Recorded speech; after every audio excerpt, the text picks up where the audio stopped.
नमस्कार, मैं खुशी और आप देख रहे हैं मुंबई तरंग न्यूज।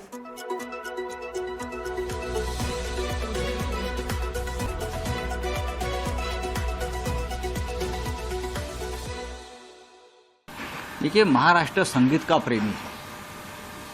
यहाँ बहुत से सुर मिलते हैं, कभी बेसुरे हो जाते हैं, लेकिन संगीत यहाँ हमेशा रहता है। और हमारे राजनीति में भी सुर और ताल हमेशा रहा महाराष्ट्र के। बात है कि देवेंद्र फडणवीस को उनका जो हमने आज अभिनंदन किया है, सराहना की, क्यों किया? एक अच्छा काम किया है सरकार ने।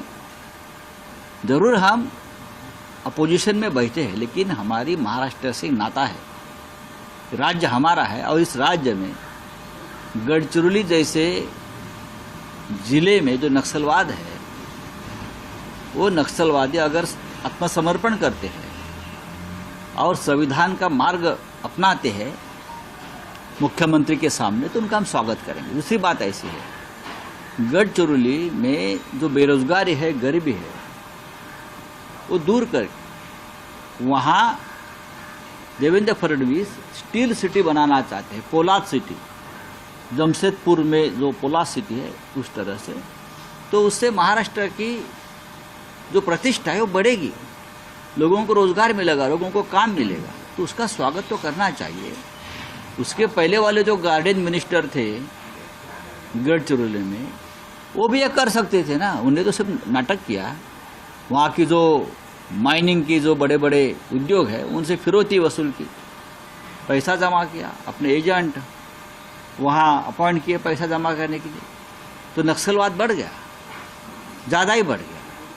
अगर राज्य के मुख्यमंत्री ने कंट्रोल लिया है गढ़चिरौली का, तो जरूर हम उनका स्वागत करेंगे। लेकिन राउत साहब, जो शिवसेना बीजेपी के बीच निर्माण हुई कटुता को मिटाने का ये प्रयास हो रहा है क्या? क्योंकि देखिए, हमारे राजनीतिक भी मुलाकात की थी और शुभकामनाएं दी थी फडणवीस जी को मुख्यमंत्री बनने के बाद, और अब ये सामना मुखपत्र में उनकी सराहना। सामना एक अखबार है, शिवसेना का मुखपत्र जरूर है, लेकिन सामना की परंपरा रही है, चाहे घोर विरोधी हो, उसने देश के लिए और राज्य के लिए और समाज के लिए अगर कोई अच्छा काम किया है, तो जरूर सामना उसकी सराहना करता है, उसका अभिनंदन करता है, उनको काम को उठाता है, जनता के सामने लाता है। ये परंपरा शिवसेना प्रमुख बाला साहब ठाकरे जी से आज तक चल रही है, तो उसमें आप राजनीति मत देखिए, ठीक है? लेकिन राउत साहब, कुछ दिनों पहले जो फडणवीस महाराष्ट्र के खलनायक थे, वो आज सामना में महाराष्ट्र के देवा भाऊ हो गए। देखिए, हम अगर देवेंद्र फडणवीस के साथ हमने बहुत साल काम भी किया है, आपको मालूम होगा, हम एक साथ काम किया है, वो रिश्ते तो कायम रहते हैं। राजनीति में एक दूसरे के खिलाफ टिक्का टिप्पणी होती है, होती रहेंगी, क्योंकि वो सत्ता पक्ष में, हम अपोजिशन में बैठे हैं, वो तो काम चलता रहेगा। दोनों काम लोकतंत्र में महत्वपूर्ण है। सबसे बड़ा लोकतंत्र में विरोधी पक्ष होता है, प्रतिपक्ष होता है, और जिम्मेदारी हम पर है, हम करेंगे। Thank you. साल की शुरुआत के पहले दिन महाराष्ट्र के मुख्यमंत्री एकनाथ शिंदे ने गढ़चिरौली का दौरा किया था। इस दौरान गढ़चिरौली के सक्रिय 11 नक्सलियों ने उनके सामने सरेंडर किया था। इस मुद्दे को लेकर देवेंद्र फडणवीस की विपक्ष भी सराहना कर रहा है। शिवसेना उद्धव बालासाहेब ठाकरे नेता संजय राउत ने शुक्रवार को सामना के संपादकीय में कहा कि उन्होंने महाराष्ट्र के मुख्यमंत्री देवेंद्र फडणवीस की तारीफ की है, क्योंकि राज्य सरकार ने गढ़चिरौली जिले में सक्रिय नक्सलियों को आत्मसमर्पण करवाकर सराहनीय काम किया है और उन्हें देवाभाव कहा है। राउत ने गढ़चिरौली के पिछले संरक्षक मंत्री पर निशाना साधते हुए आरोप लगाया कि उन्होंने अपने एजेंट नियुक्त किए और पैसा इकट्ठा किया, जिससे नक्सलवाद बढ़ा। उन्होंने कहा कि शिवसेना यूबीटी इस बात की सराहना करती है कि मुख्यमंत्री ने संरक्षक मंत्री के रूप में गढ़चिरौली का प्रभार संभाला है। संजय राउत ने की सराहना। संजय राउत ने एक प्रेस कॉन्फ्रेंस में संवाददाताओं से कहा, हमने देवेंद्र फडणवीस की प्रशंसा की है, क्योंकि सरकार ने अच्छा काम किया है। महाराष्ट्र हमारा राज्य है। और गढ़चिरौली जैसी जगह जो नक्सलवाद से प्रभावित है। अगर नक्सलियों ने आत्मसमर्पण कर दिया और संवैधानिक रास्ता चुना तो हम उसका स्वागत करते हैं। पहले के संरक्षक मंत्री ऐसा कर सकते थे, लेकिन इसके बजाय उन्होंने अपने एजेंट नियुक्त किए और पैसा इकट्ठा किया, जिससे नक्सलवाद बढ़ा।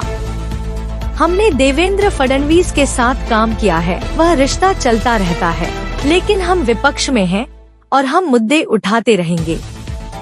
शिवसेना यूबीटी सांसद ने आगे कहा कि गढ़चिरौली का विकास पूरे महाराष्ट्र के लिए अच्छा होगा। राउत ने कहा कि उन्होंने प्रधानमंत्री नरेंद्र मोदी की भी सराहना की है जब उन्होंने अच्छा काम किया है। राउत ने कहा, मैंने नक्सलियों को हथियार डालते और भारतीय संविधान को स्वीकार करते हुए देखा है, इसलिए अगर कोई ऐसा करता है तो इसकी सराहना की जानी चाहिए। अगर गढ़चिरौली जैसे जिले का विकास होता है तो यह पूरे राज्य के लिए अच्छा है, और अगर यह महाराष्ट्र का स्टील सिटी बन जाता है तो इससे बेहतर कुछ नहीं है। अगर देवेंद्र फडणवीस इस तरह की पहल कर रहे हैं तो इसकी सराहना की जानी चाहिए। हमने पीएम मोदी की भी आलोचना की है, लेकिन जब वे कुछ अच्छा करते हैं तो हम उनकी सराहना करते हैं। अब तक सिर्फ वसूली का हुआ काम। उन्होंने कहा कि लोग केवल उन उद्योगपतियों से पैसे ऐंठने के बारे में सोचते हैं जो नक्सल प्रभावित जिले में काम शुरू करने की इच्छा रखते हैं। हालांकि स्थिति बदलती दिख रही है और इसकी सराहना की जानी चाहिए, राउत ने कहा।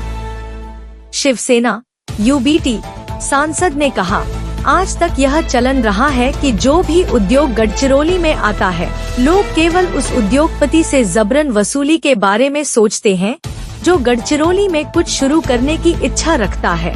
लेकिन अब ऐसा लगता है कि चीजें बदल रही हैं और इसकी सराहना की जानी चाहिए। खबरों में अब तक के लिए बस इतना ही। फिर होगी आपसे मुलाकात ऐसे ही एक और लेटेस्ट अपडेट के साथ। तब तक के लिए नमस्कार और बने रहिए मुंबई तरंग न्यूज पर।